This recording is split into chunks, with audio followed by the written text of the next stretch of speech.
Hi guys, welcome back to Mansell Media Corner, and today's video I'm going to do something a lot different.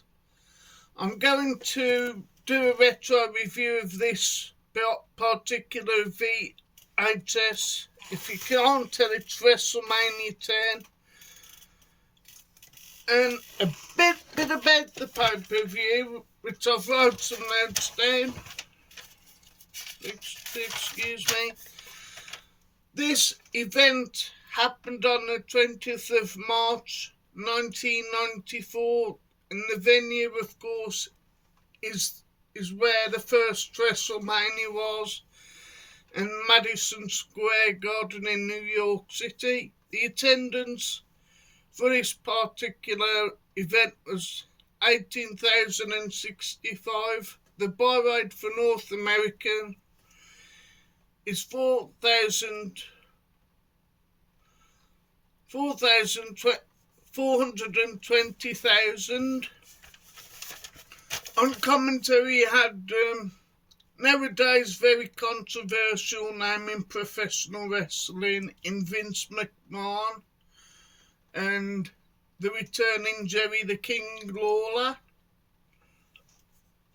And to do the American original, I think they went for Little Richard, I do believe. But the dark match on, now you could say pre-show, was Heavenly Bodies with James E. Cornette versus the legendary The Bushwhackers. But the show starts off with one of my all-time favourite WrestleMania opening matches. Brother versus brother, Bret the Hitman Hart versus the late great Owen Hart, who were real-life brothers, if you did not know. This storyline started at the Royal Rumble. I think it was about January, where Owen Hart turned officially heel. But this match was 20 minutes 21 seconds. I'll give this match a solid 9.5 out of 10. It's that epic type of match. And Owen Hart won with a reverse cradle, I think it was, like a forward roll into a pinning combination. Then we have a very unusual mixed tag team, which is Bam Bam Bigelow and Luna Vachon versus Doink, who I've just read, and I don't know if my good friend Beat Down Bunny knows who this guy is, but he played General Kruger at Starrcade 1990, but the guy who plays Doink is Ray Apollo, and Dink the Clown. Again, this feud started, I think, just before Survivor Series 1993. But this match is 6 minutes and 9 seconds. There we got the very first ever Falls Count Anywhere in the Building match, which is Randy Macho Man Savage versus heel Crush with Mr. Fuji. This one lasts 9 minutes 49 seconds. But unlike a standard Falls Count Anywhere in the Building match, you had to register the 10 count. So as a Falls Count Anywhere meets Last Man Standing, but I'll give this one a 9. It's one of Randy Savage's last WWF appearance is as an active wrestler. I want to doink and dink rating. I'm going to give that one a 6 out of 10. It's okay for a gimmick match. Then we have Alundra Blaze versus Lalani Kai.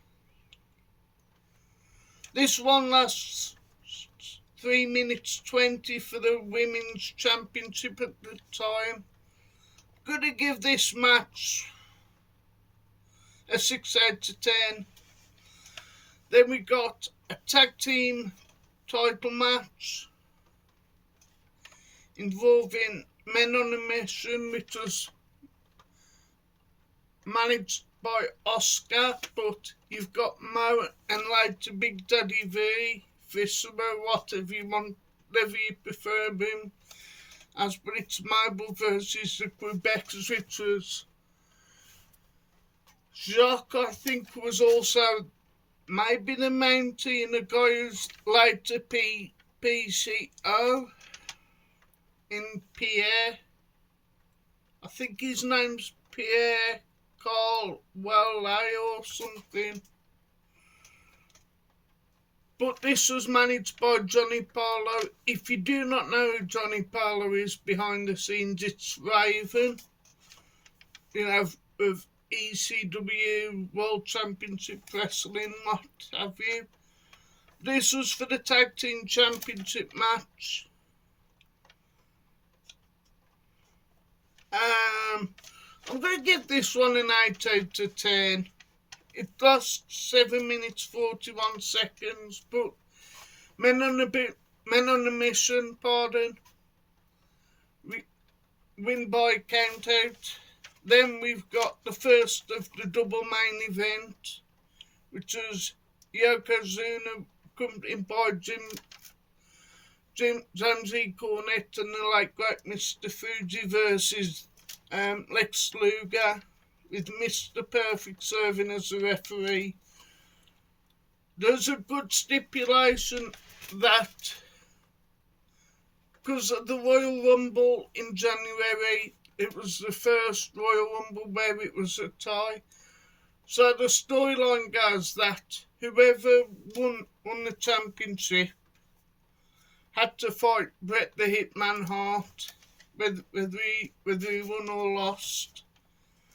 But Yokozuna wins by disqualification, because I think, not 100% sure if Luger touched Mr. Perfect, but it was a weird ending.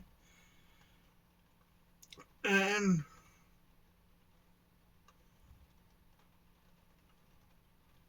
so the fans were booing that match. I'm going to give that one a 7 out of 10. It is what it was. They tried to make Lex Luger the modern Hulk Hogan at the time, but it didn't go anywhere. And Luger was a good wrestler at the time. Then we have the shortest match on this, showing Earthquake versus Adam Bomb. I think it was meant to be Ludwig Borger, I think it was. But before this match took part, Howard Finkel had a hair piece, and Harvey Whippleman, who was his feud at the time, was taking a mickey out of him, because of this toupee. But the Earthquake versus Adam Bomb match is actually only 35 seconds, so 2 stars out of 10. I'm going to give it. Then we got the absolute classic and the first ever Intercontinental Championship ladder match, which is Razor Ramon, the late great Scott Hall versus Shawn Michaels, with Diesel in his corner. This match lasts 18 minutes 47 seconds. Easily a 10 for me. It's an absolute classic. Yeah, the match apparently was on too long, so they had to drop. I think it was originally a 10-man tag, but the 10-man tag was later on Raw the next night, I think it was. But yeah, easily absolute classic ladder match at WrestleMania. Then we have Bret the Hitman Hart versus Yokozuna.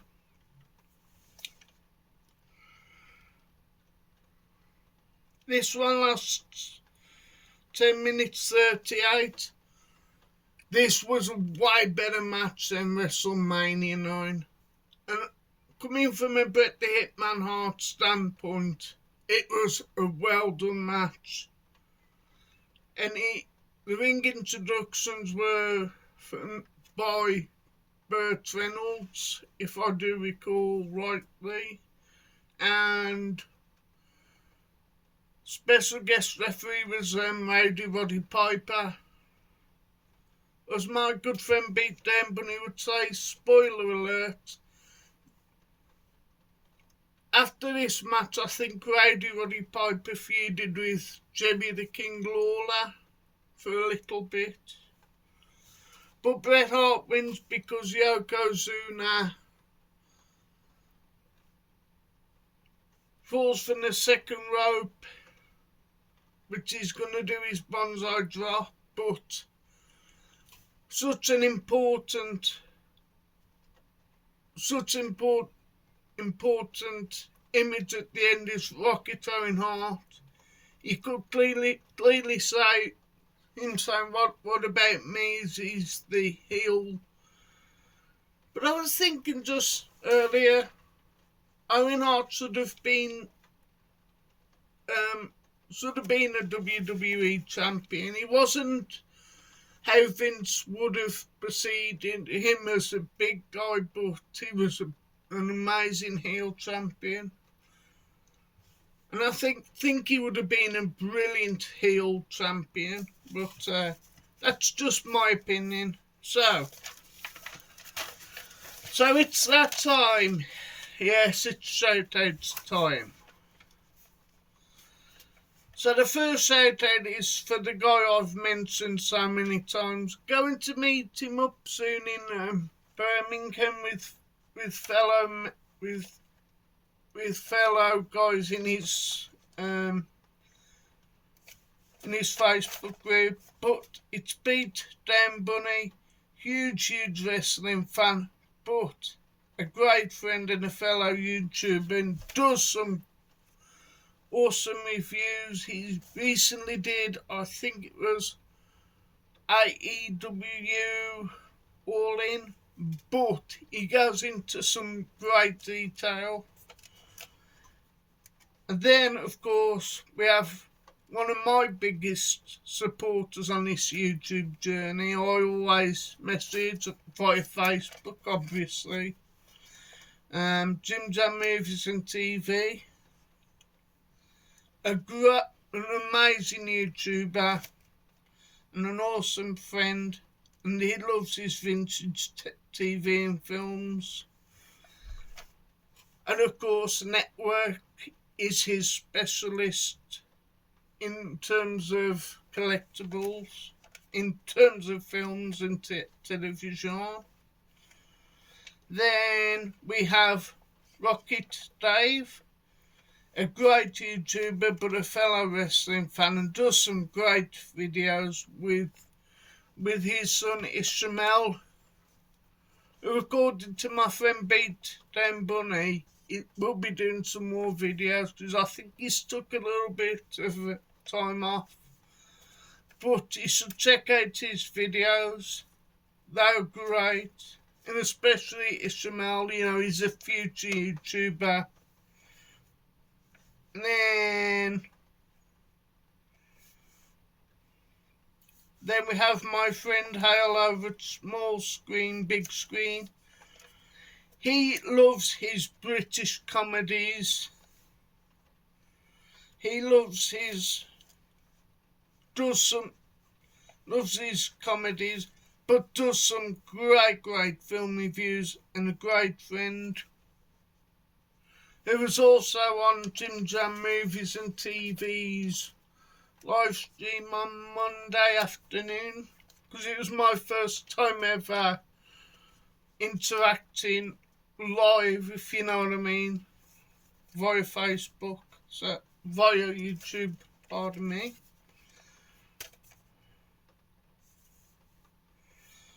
Then we have Rock God 2004, which is Nigel. Really cool guy, but also a fellow Iron Maiden fan, like myself, and loves his video nasties.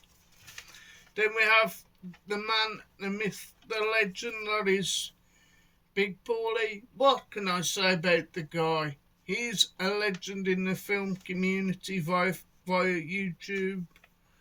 And I think he might be doing an out and about today. I know he did one on Sunday, I think. But fingers crossed that he does. But who knows? Then we have Mike over at Did You See That? This guy does some amazing videos and great live streams with fellow YouTubers across the pond and of course over in the UK. And then we have Evander over at Slay Reviews, a huge Marvel fan, mainly Spider-Man, but an amazing YouTuber. We haven't properly interacted yet, but he seems a really cool guy. Then we have Tony over at the Retro Movie Zone, an awesome YouTuber, and does some great videos. Then we have Kermit's Ghost. The guy loves his films, but does great film reviews. And of course, Monday isn't the same without a bit of Arabica beans, which is Kermit's Ghost favourite tipple, which starts off the videos, gives him that boost. So, pardon me. So give these guys a subscribe, and I will see you on the next video, of course, on Mansell Media Corner. Have a great day, folks, and don't forget to like, please, share and subscribe. I've now got, yes, 79 subscribers. Not rubbing it into anyone, I'm just making a point. But yeah, thank you for tuning in, and there'll be some more retro film reviews coming up soon. So, and of course the epic Q&A video soon at the end of the month, which I am so looking forward to it. So anyhow, thank you for watching the channel, and like I said, don't forget to smash the bell icon for exclusive videos. So anyhow, thank you and goodbye, folks. Goodbye.